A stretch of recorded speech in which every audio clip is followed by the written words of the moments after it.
سب سے پہلے تو آج جیسے کہ آپ کو معلوم ہے کہ صبح 9:20 پہ آج پروسیڈنگز کا آغاز ہوا،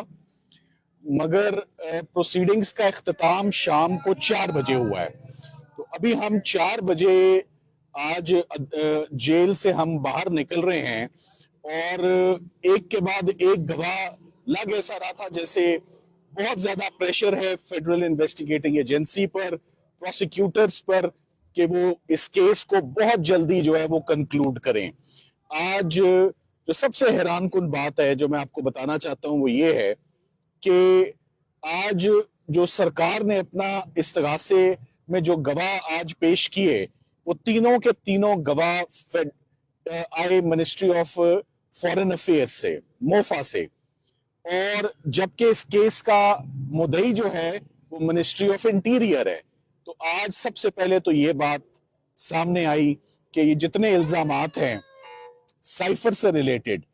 اس میں منسٹری آف فارن افیئرز کبھی بھی اگریوڈ ہی نہیں تھا، اور منسٹری آف فارن افیئرز نے کبھی نہ تو کوئی شکایت لگائی، نہ کوئی ریمائنڈر بھیجا۔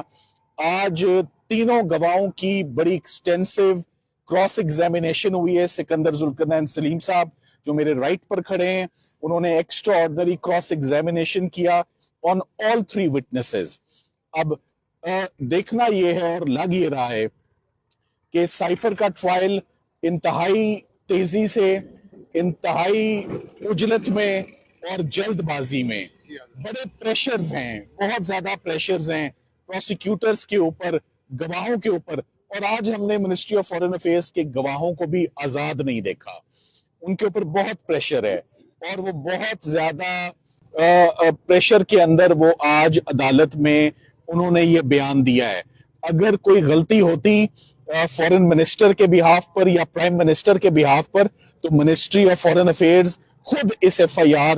کی مدعی ہوتی، جو کہ وہ آج دن تک مدعی نہیں بنی۔ اب آج کے بعد دوبارہ جج صاحب نے ایک انڈیکیشن دے دی ہے کہ جیسے توشہ خانہ کیس بڑی جلدی سے چلا، ویسے اسی ہفتے دوبارہ جمعے والے دن 3 گواہوں کو دوبارہ جو ہے وہ پابند کر دیا گیا ہے۔ تو سرکار ارادہ یہ رکھتی ہے کہ 6 گواہوں کو وہ اسی ہفتے کسی نہ کسی طریقے سے وہ نپٹا دیں، اور کوئی کام نہ ہو، اور پاکستان میں کوئی ٹرائل نہ ہو، اور ہم کوئی کام نہ کریں، صرف سائفر کے کیس میں ہم عدالت کی معاونت کریں۔ یہ بات بہت اہم ہے کہ اس کیس کا چارج بھی ڈیفیکٹو فریم ہوا ہے،